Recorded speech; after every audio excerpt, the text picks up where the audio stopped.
Welcome to the Deep Dive. This is where we take different sources and really pull out the essential knowledge for you fast. Exactly. We know you, our listener, want to learn deeply, but you don't have unlimited time. You're looking for those key insights, those aha moments. And today we're diving into a book that definitely delivered those for a lot of people, The 4-Hour Workweek by Timothy Ferriss. Right, a massively influential book. Our mission today is basically to unpack its core ideas and find the really practical, actionable stuff you can use. It's interesting, too, because it got some serious praise early on from big names. Yeah, like Jack Canfield, Chicken Soup for the Soul, and Philtown the investor, Michael E. Gerber. They all saw something in it that could really change how you look at work, at life itself. Which is pretty amazing considering its rocky start. Didn't it get rejected a whole bunch? Oh, absolutely. Rejected by 26 out of 27 publishers initially. That just shows you how, well, maybe out there or contrarian the ideas felt at the time. Definitely sets the stage for something different. Okay, so let's get into it. What's the core idea behind this 4-hour work week thing? Well, at its heart, it introduces this concept Ferriss calls the new rich, or NR for short. The new rich, okay. Yeah, and these aren't necessarily people with gigantic bank accounts in the traditional sense. They're people who value time and mobility. Like right now, they reject that old model of working like crazy for 40 years, hoping to enjoy life later. Ah, the deferred life plan. Right. Work now, live later. Exactly. And tied to that is lifestyle design, or LD. He frames it as the practical method for actually building a life you want now, using those NR currencies, time and freedom of location. So it's about designing your life proactively, not just letting work dictate everything. And Ferriss himself went through this, right? He wasn't always living this way. Not at all. He talks about working insane hours, making good money, but feeling completely miserable. That personal struggle seems to be what sparked this whole philosophy. It led him to ask some fundamental questions. Like what? Well, things like, how would your decisions change if retirement wasn't the default goal? What if you could sprinkle in mini retirements throughout your life, starting now? Mini retirements. I like the sound of that. Yeah, and maybe the biggest question, do you really need to work like a slave to eventually live like a millionaire? Or is there another way to get the lifestyle without the decades of grind? Those are definitely perspective-shifting questions. And his own background wasn't exactly typical either, was it? No, very eclectic. He worked at Berlitz, the language company, but he also won a national kickboxing championship. He even admits his style was ugly and unorthodox. Huh. Okay, so not afraid to do things differently. Not at all. It shows a willingness to question the standard way. He even talks about getting intensely focused for the Tango World Championship semifinals, practicing like crazy every day. Tango. Right. But the point is, he can apply intense focus when it matters, which contrasts sharply with how inefficiently he felt he was working before. It makes you think about where your focus is going. Okay, so we've got this idea of the new rich, designing your lifestyle. Mm-hmm. But how do you actually do it? He offers a specific method, right? Yes, that's the practical core. The DEAL framework. It stands for Define, Eliminate, Automate, and Liberate. DEAL. Okay, it's his step-by-step guide to achieving that new rich lifestyle. Maybe we should start with the eliminate. That seems like a really foundational part. That's good. Eliminate. What are we getting rid of? Essentially, inefficiency and time wasters. Mm-hmm. Two big strategies here are the low information diet and interrupting interruption. Low information diet. Like, stop reading the news. Sort of, yeah. It's about cultivating selective ignorance, deliberately limiting how much non-essential information you consume. News, social media feeds, random web surfing. Okay. He argues it saves huge amounts of time, obviously, but maybe more importantly, it reduces mental clutter, frees up your brain power for things that actually matter. He himself practices this pretty strictly. I can see the appeal. It feels like we're constantly bombarded. It's about protecting your focus, your mental energy. Exactly, being proactive with your attention. And the other part, interrupting interruption, that feels super relevant today. Tell me about it. Emails, notifications. Right.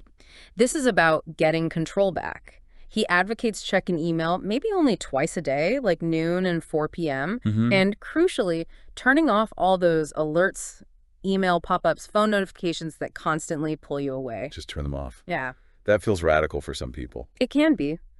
But the goal is to shift from being reactive, always responding to the next ping, to being intentional about where your time goes, taking charge of your schedule, not letting the inbox run your day.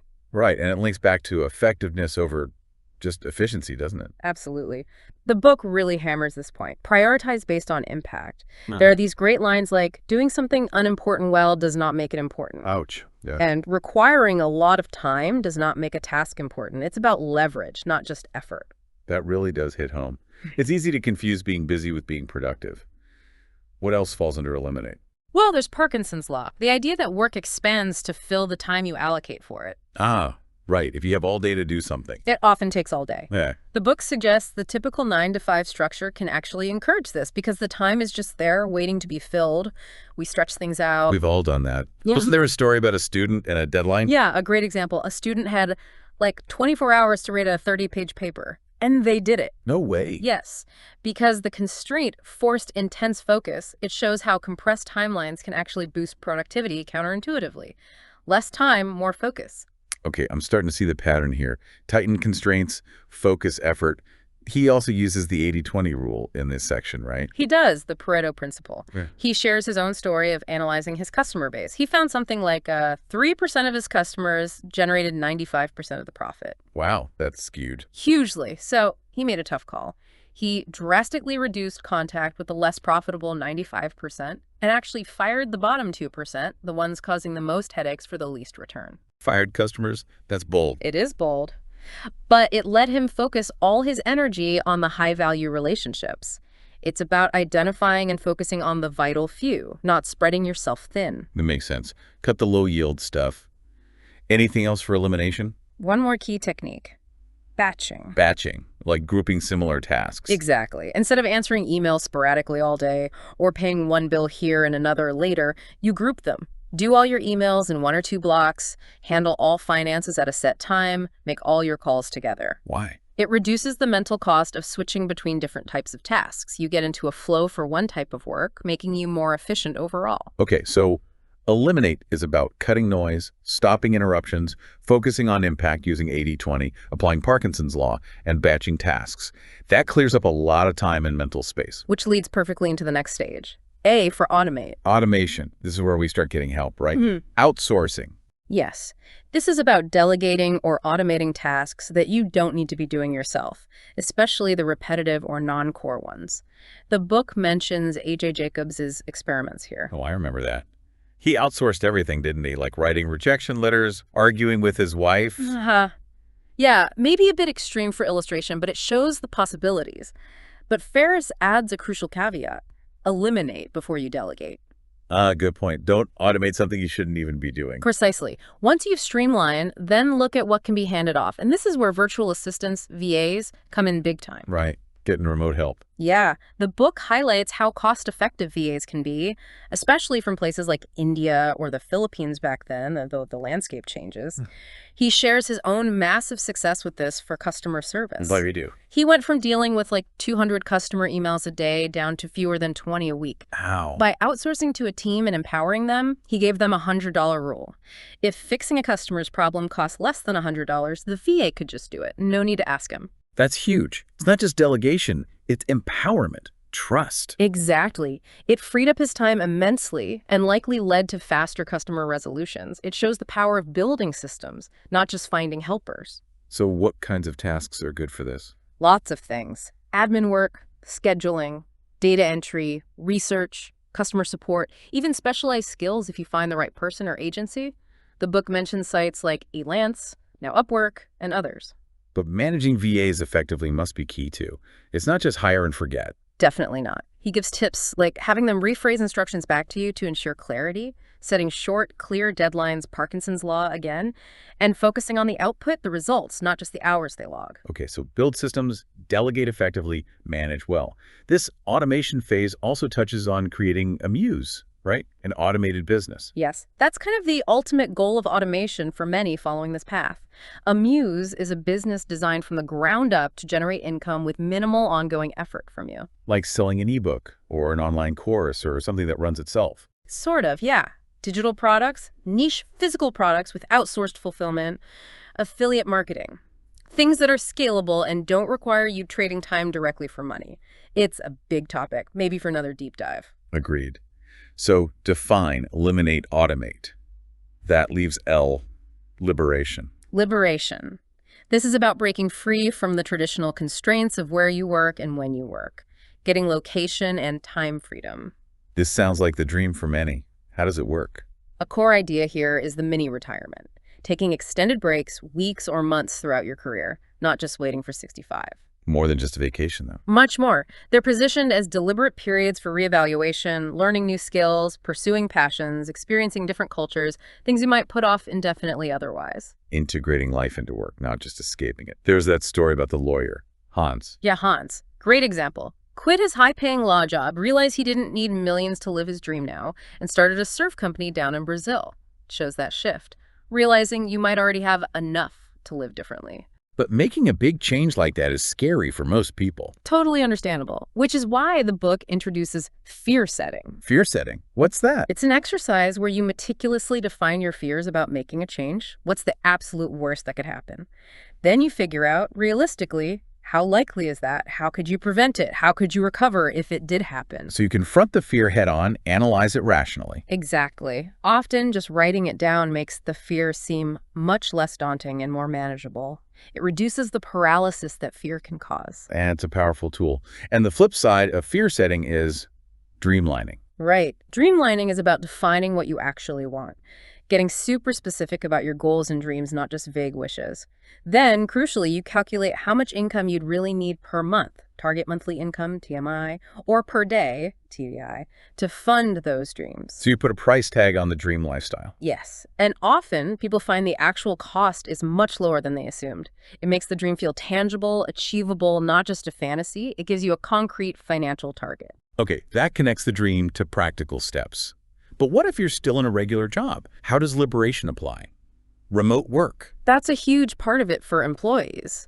Negotiating the ability to work remotely, at least some of the time. The book gives examples like Autumn Brookmeyer, who successfully pitched a remote arrangement that let her move and cut her hours while keeping her salary. And Sherwood, who used side income to help negotiate a remote trial period that became permanent. Exactly. These stories show it's possible. The key is often demonstrating that your performance, your results won't suffer and might even improve when you're not physically present in the office. Focus on performance, not presence. That's becoming more common now, thankfully. It is. And the book mentions practical tools for making remote work seamless things like Skype in for phone numbers, local SIM cards when traveling, mail forwarding services like Earth Class Mail.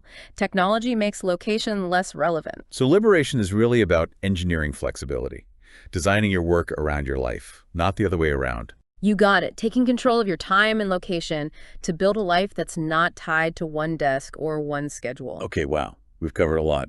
Define, eliminate, automate, liberate the deal framework. Let's try to boil this down. What are the absolute key takeaways from the 4-hour workweek? I think the biggest one is just the possibility itself. It challenges the default assumption that you have to work 9 to 5 for 40 years. It says you can design a life with more freedom, more fulfillment sooner. And deal is the how. Right. Define. Get crystal clear on your goals and fears. What do you really want and what's really stopping you? Eliminate. Be ruthless with time wasters, cut the info overload, stop interruptions, focus on the 20% that yields 80% of results. Automate. Outsource or systematize everything you don't personally need to do. Leverage VAs, build systems, free up your time. And liberate. Engineer location and time freedom. Negotiate remote work. Take mini retirements. Design work around your life. And a big underlying theme seems to be taking action, even small, uncomfortable steps. The comfort challenge idea. Absolutely. Growth happens outside the comfort zone. The book really pushes you to experiment, to try things that feel a bit weird or scary initially. It's about shifting focus from just earning money to optimizing for time and experiences, seeing those as the real wealth. That's the core shift for the new rich. Fantastic summary. This has been incredibly insightful. So for you listening, as you think about all this, what's one small step, one concrete action you could take, maybe even today, to apply one of these ideas? And maybe chew on this final thought. If that traditional 9-to-5 structure wasn't dictating your life, what would genuinely be your top priority? And what's the one thing really holding you back from exploring that right now? Definitely worth considering. We really encourage you to check out the 4-hour workweek if you haven't, and think about how elimination, automation, and liberation could reshape things for you.